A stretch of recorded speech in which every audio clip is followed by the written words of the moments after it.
Get ready for a jaw-dropping revelation as we uncover the powerful and unexpected last words of Leonard Raheem Taylor, a death row inmate just 2 hours away from his execution. This gripping story will leave you questioning everything you thought you knew about the human spirit and the complexities of life on death row. And I confessed to him that I killed Angela and the kids. They want him to make a tape. I wasn't even in the state of Missouri when these murders took place. No, I didn't. No, I didn't. I not only did I not commit the crime, he's like, no. He says, later on, he says, they take him out in the back of the Jennings station. Jennings police pull him over. They call the dispatch and find out that he's in Missouri. Take him to Jennings police station. They hold him there for 13 hours. Leonard Raheem Taylor was found guilty and condemned to death for the alleged murder of his girlfriend Angela Rowe and her 3 children in St. Louis in 2004. Taylor, who maintained his innocence until his execution, was recorded on camera passing through security at St. Louis Lambert International Airport on the morning of November 26, 2004. The prosecution asserted that Taylor's journey was proof he was trying to flee the scene of the crime. However, Taylor insisted the trip was for business, to meet his 13-year-old daughter, whom he had never met before. Taylor even phoned Rowe while visiting his daughter, and both Deja and her mother confirmed that Rowe and her children were alive during the call. Despite this inconsistency, Taylor was apprehended 2 weeks later and charged with 4 counts of first-degree murder. He was eventually convicted and sentenced to death. Yet, the case is riddled with complications, and some individuals believe that Taylor is innocent.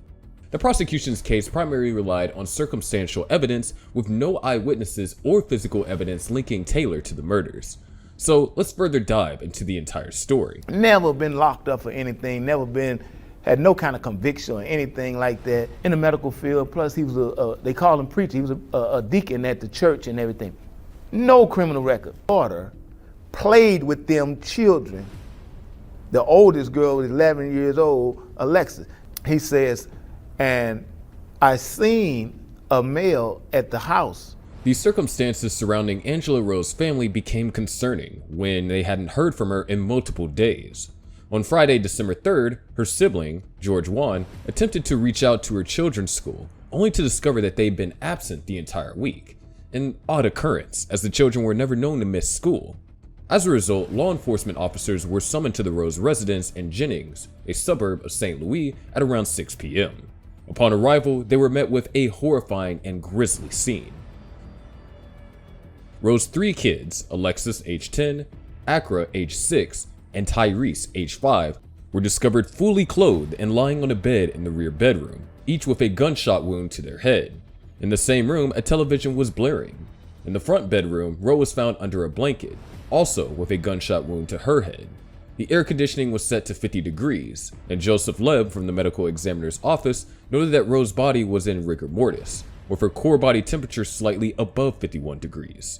Early signs of decomposition were also observed. George Juan told Leb that she had last seen Rowe on Saturday, November 27th, when Rowe visited to lend $50. The morning after Angela Rowe and her 3 children's bodies were found in their Jennings residence, medical examiner Philip Birch performed autopsies on the victims. Based on the state of the bodies, Birch estimated that they had been murdered between 1 day and 1 week before being discovered. He believed the family likely died during the week of November 29th. Leonard Taylor, Rowe's live-in boyfriend, rapidly became the prime suspect. George Juan, Rowe's elder sister, asked the police if Taylor was in the house when the bodies were discovered, and various relatives informed the police that Rowe's relationship with Taylor had been tumultuous. Taylor had a criminal past and a history of violence. He had served time in California for physical abuse and was accused of physically abusing his 16-year-old stepdaughter in 2000. Moreover, he was an experienced drug dealer who smuggled cocaine nationwide using several aliases and fake IDs. However, the prosecution couldn't establish a concrete motive for the murders. Taylor engaged in multiple romantic relationships, mirroring his secret business dealings, earning him the nickname Cass, short for Casanova. While involved with Rowe, he had a wife in California and a girlfriend in Kentucky. One of Taylor's previous partners was MIA Perry, Deja's mother. They started dating in the late 1980s, and in 1991, the same year Deja was born, Taylor was arrested for drug trafficking and sentenced to federal prison. He never met his newborn daughter. While incarcerated, Taylor became involved in a corporate check fraud. After being released, he briefly engaged in white-collar crime, leading to his imprisonment in Missouri State Prison. Roe was the younger sister of Taylor's former neighbor in St. Louis. She frequently visited Taylor during his imprisonment. Upon his release in 2002, Taylor resumed his cross-country drug enterprise, staying with Roe when in town. In the summer of 2004, Taylor, Roe, and her kids moved into the Jennings house. Roe had Taylor's name inked on her arm, and the house displayed photos of the happy couple and love notes from Roe. The relocation was relief for Taylor, who had recently experienced a botched drug transaction with the Gangster Disciples, a notorious violent gang active in St. Louis and southern Illinois. Simultaneously, he had found a lead on his long-lost daughter, Deja, whom he located in California just days after Thanksgiving. During their reunion, Taylor phoned Roe in St. Louis to share the news. He intended to bring Deja to St. Louis to meet Roe and 10-year-old Alexis the following Monday. Taylor boarded a Greyhound bus with a kilo of cocaine, heading east for business. As he recounted to the Kansas City Star on December 9th, he was apprehended in Kentucky for the murders of Roe and her children. He's like, nah. He says, later on, he says, they take him out in the back of the Jennings station. They tell him that they believe that I committed these murders. We got into it. She come at me and stabbed me with a knife. Jennings police pull him over. They call the dispatch and find out that he's in Missouri. Beat him up, put gun in his mouth, tell him, listen, you're a truck driver. The children witnessed it, so I murdered them. Stating that I called him on November the 22nd now. November the 22nd. Take him to Jennings police station. They hold him there for 13 hours. 13 hours. They tell him that they believe that I committed these murders. And what they want him to do is, they want him to make a tape stating that I called him on November the 22nd now. November the 22nd. We can make it where you can be found dead in your truck. And I confessed to him that I killed Angela and the kids. I couldn't get her off of me, so I shot her. And what they want him to do is, they want him to make a tape. Delving into the investigation, Perry Taylor received a call from a St. Louis police detective 8 hours after the bodies of Kathy Roe and her 3 children were found on December 3rd. At that moment, Perry was staying the night south of Atlanta. The record doesn't clarify if the police were the first to inform him that Roe and her kids had been fatally shot. Nonetheless, a detective inquired if Perry knew of his younger brother's whereabouts, which he didn't. Police later located Perry at a truck stop on the New Jersey Turnpike.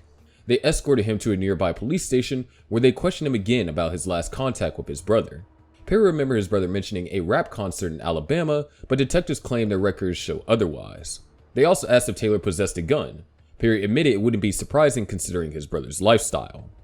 4 days after discovering the body, Taylor was found concealed in the floorboard of a car after exiting another girlfriend's residence in Kentucky. He was apprehended. Taylor consistently proclaimed his innocence, asserting that the police focused on him as a suspect and overlooked a persuasive alibi backed by witness statements, instead favoring a theory where he massacred his family members and stayed at the crime scene for days before flying to California. During the trial, it was established that blood on Taylor's sunglasses and car matched Roe's DNA profile. A witness testified they saw Taylor dispose of a potential murder weapon at the scene, which corresponds to the caliber of the bullets used in the murder. The same caliber bullets were later discovered in Taylor's car. While certain facts didn't align, others did. At trial, the prosecution rewound the clock, relying on Perry's recorded statement and arguing that Taylor killed Roe and the children in the early hours of November 24th, then stayed in the house until he flew to California on the morning of November 26th. In advancing this alternative timeline, the state had a powerful ally, medical examiner Philip Birch. Birch initially stated that the most probable time of death was within days of discovering the body on December 3rd, and no more than a week prior, a period that would exclude Taylor. However, during the trial, Birch altered his account, asserting that he had considered the air conditioner set to 50 degrees. With this adjustment, he testified that Roe and her children could have been dead for up to 3 weeks before being discovered. At trial, the state key evidence against Taylor consisted of Perry's recorded statements. Perry was questioned once more about his last conversation with his brother, and he replied, "The last time I spoke with him was the night he told me he did that." In a pretrial disposition 3 years later, Perry vehemently insisted he was pressured into making statements against his brother. Perry remembered the police threatening that if he didn't comply, they would harm his mother. Nonetheless, a year later, Perry's recorded statements became the state's primary evidence against Taylor during his trial. Taylor's assertions of innocence were repeatedly dismissed, though he persisted in claiming his innocence. Missouri Governor Mike Parson stated, "The facts of his guilt in the slayings has been proven." Parson continued, "Despite his self-serving claim of innocence, the facts of his guilt in the horrific quadruple homicide remain. The state of Missouri will execute Taylor's sentences according to the court's order and deliver justice for the 4 innocent lives he took." All of Taylor's appeals were rejected, leaving numerous unresolved questions and doubts regarding his guilt. His attempts to utilize a Missouri law permitting prosecutors to re-examine potential wrongful convictions were rebuffed by St. Louis County Prosecuting Attorney Wesley Bell. I wasn't even in the state of Missouri when these murders took place. For one, like I said, there was no motive. No, I didn't. No, I didn't. I not only did I not commit the crime, I had no reason to commit the crime. Throughout, Taylor insisted on his innocence. In his final moments, Taylor faced execution by lethal injection and provided a concluding written declaration before his death. His statement featured a passage from the Quran, urging followers to find patience and prayer in Allah, who stands beside the patient. He also highlighted the Islamic conviction that individuals who perish in Allah's path were never truly lost, but live on in the hearts of those they leave behind. Taylor mentioned that annihilation is not an adversary, but rather a fate everyone must confront, and urged others to anticipate embracing it. In conclusion, he expressed his desire for peace. The execution occurred at the state penitentiary in Bon Tier, making Taylor the 3rd Missouri prisoner to be put to death in recent months. Reports indicate that Taylor's legs jerked as the lethal dosage of pentobarbital was administered, following by several deep inhalations before all motion ceased.